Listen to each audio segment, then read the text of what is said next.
না না, বেনারস নয়, এটা আমাদের কলকাতা, কলকাতার বাবুঘাট। এখন কলকাতায় একটি সুন্দর সন্ধ্যা উপভোগ করতে পারবে বেনারসের স্টাইলে। তার জন্য সুদূর বেনারসে যাওয়ার আর দরকার পড়বে না। কিভাবে যাবে? আমি তো বাইকে করে গিয়েছিলাম, দমদম ক্যান্টনমেন্ট থেকে আমি বাইকে করে সেন্ট্রাল এভিনিউ হয়ে ইডেনের সামনে দিয়ে বাবুঘাটের আরতি স্থানে আমি পৌঁছেছিলাম। তোমরা চাইলে ট্রেনে করেও যেতে পারো, চক্র রেল চলে, এছাড়া শিয়ালদা থেকে বাসও চলে, তো যে যে কোনো স্থান থেকে তোমরা যেতে পারো। এই আরতির সময় শুরু হয় 6:30 PM। চেষ্টা করবে বিকেল 5টা, সাড়ে 5টার মধ্যে পৌঁছানোর, কারণ তাহলে ওখানে জায়গার ফ্যাসিলিটি খুব ভালো থাকে, জায়গা পেয়ে যাবে। এছাড়া শনিবার করে গেলে খুব ভালো হবে, কারণ শনিবার করে সকলকে প্রসাদ স্পেশাল থাকে, সকলকে প্রসাদ বিতরণ করে। আমি একটু আগেই পৌঁছে গিয়েছিলাম, আমি 5 o'clock ওখানে পৌঁছে গিয়েছিলাম, এবং গিয়ে সেখানকার যে গঙ্গার যে হাওয়া সেগুলো উপভোগ করছিলাম, এবং গিয়ে দেখছিলাম যে সকলের বন্দনা করার জন্য যে পুজোর আরতির যে থালা রয়েছে সেগুলো গোছানো হচ্ছিল। এই প্রদীপ, ধূপবাতি, তারপরে দৃষ্টি প্রদীপ যেগুলো রয়েছে সেগুলো সব সাজানো হচ্ছিল তখন সেই সময়। এরপর সেখানে এই দুজন ছেলে ছিল, এই দুজন ছেলেই সবকিছু বোঝা। এরপর আমি আমার কিছু ভিডিও ক্লিক করি।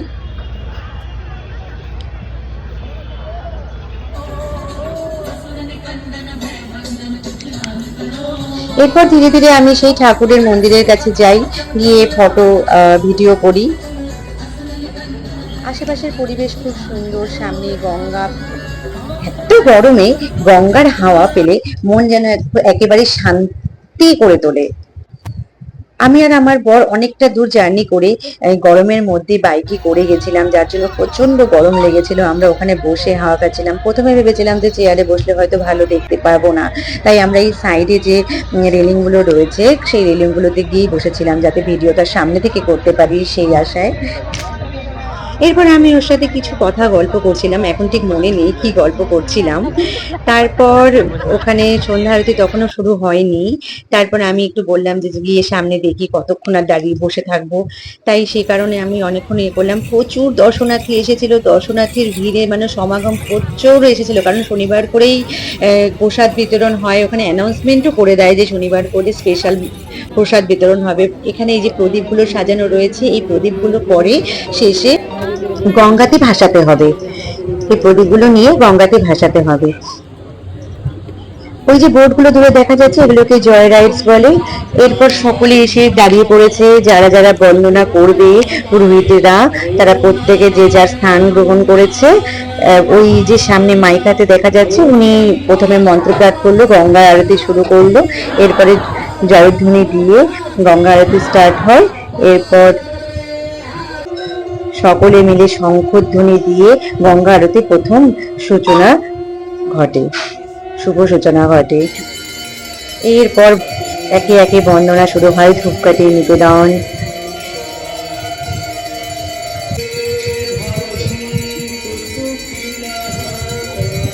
চতুর্দিকে ঘুরে ঘুরে সেই বন্দনা করে। প্রচন্ড গরমের মধ্যেও যেন খুশির আমেজ তৈরি করছিল। এরপর পুজোর একে একে স্টেপ দেখানো হচ্ছিল, আরতি করছিল পুরোহিতরা। এবার দেখতে থাকো পুজো।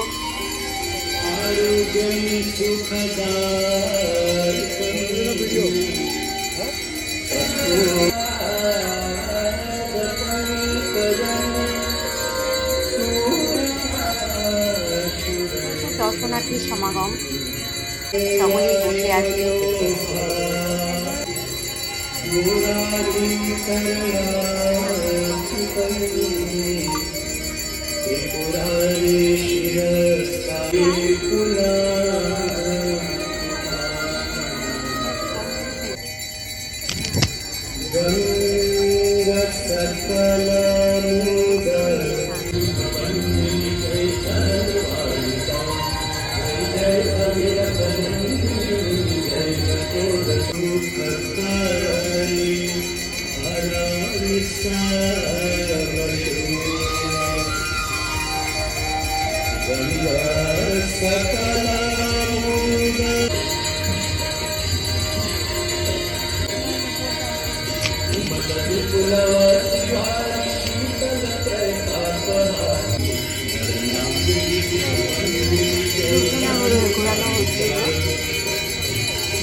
খুঁজে এদিকে দাঁড়ালে দেখা যাবে এই সেই বর্ণনা করে।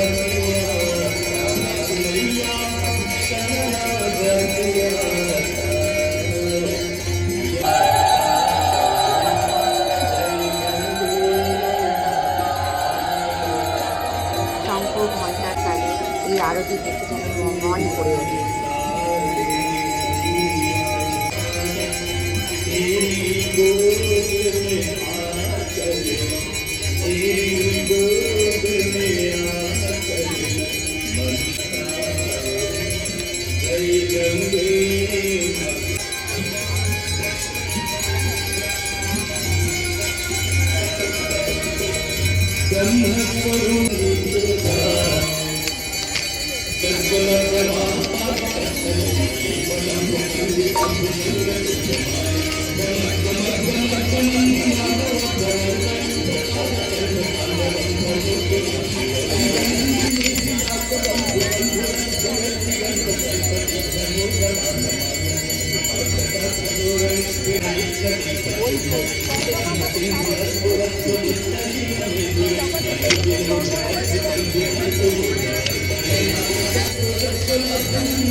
এরপর চামর তোলানো হচ্ছে।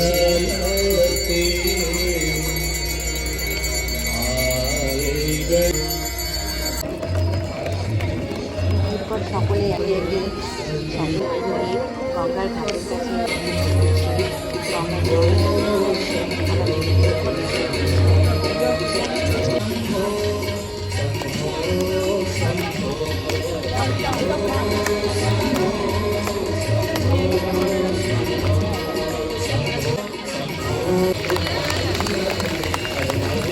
সকলে মিলে হাততালি দেয়, সকলকে হাততালি দিতে বলে।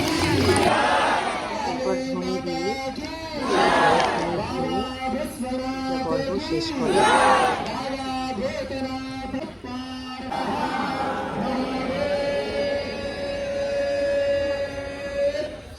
এরপর দান বাক্স রেখে দেয়, দান সেখানে করতে বলা হয়।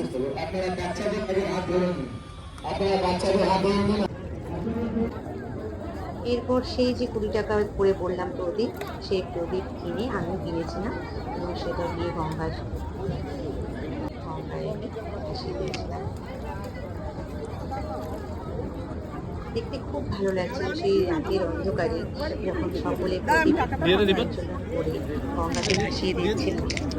বেশ দেখতে সুন্দর একটা अगरबत्ती को हाथ में पकड़ो तो गिर जाएगा अगरबत्ती, जैसे पकड़ो अगरबत्ती को।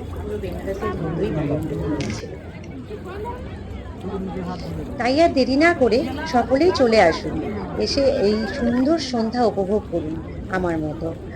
আর সকলের ভালো লাগলে প্লিজ সাবস্ক্রাইব মাই চ্যানেল।